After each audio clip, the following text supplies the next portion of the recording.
Hi friends, welcome to boost of life channel. நம்ம இன்றைக்கி என்ன பார்க்க போகிறோம்னா, ரொம்பவே டேஸ்டியான ஒரு வெண்பொங்கல் எப்படி செய்கிறதுன்னு பார்க்க போகிறோம். இது ரொம்பவே எல்லா டிஷ்ஷோட ஈஸி, டக்குன்னு செஞ்சிடலாம். நான் இன்றைக்கி வெண்பொங்கல் குக்கரில் தான் பண்ண போகிறேன்.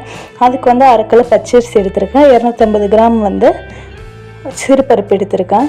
இதை நல்லா கழுவி எடுத்துக்கோங்க. 2-3 டைம்ஸ் கழுவிட்டு ஒரு 10 மினிட்ஸ் ஊற வச்சு எடுத்துக்கோங்க. அதுக்கப்புறம் ஸ்டவ் ஆன் பண்ணிவிட்டு நம்ம குக்கரை வச்சிடலாம். குக்கர் கொஞ்சம் ஹீட் ஆனப்புறம் ஒரு 3 ஸ்பூன் நெய், 3 ஸ்பூன் ஆயில் சேர்த்துக்கோங்க. வெண்பொங்கலுக்கெல்லாம் நல்லா நெய் சேர்த்து பண்ணும்போது டேஸ்ட் ரொம்பவே நல்லாயிருக்கும். இது ரொம்பவே ஈஸியாக பண்ணிடலாம்.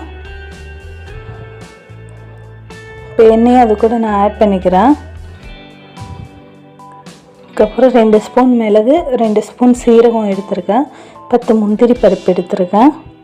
அதுக்கப்புறம் ஒரு இன்ச் அளவு இஞ்சியை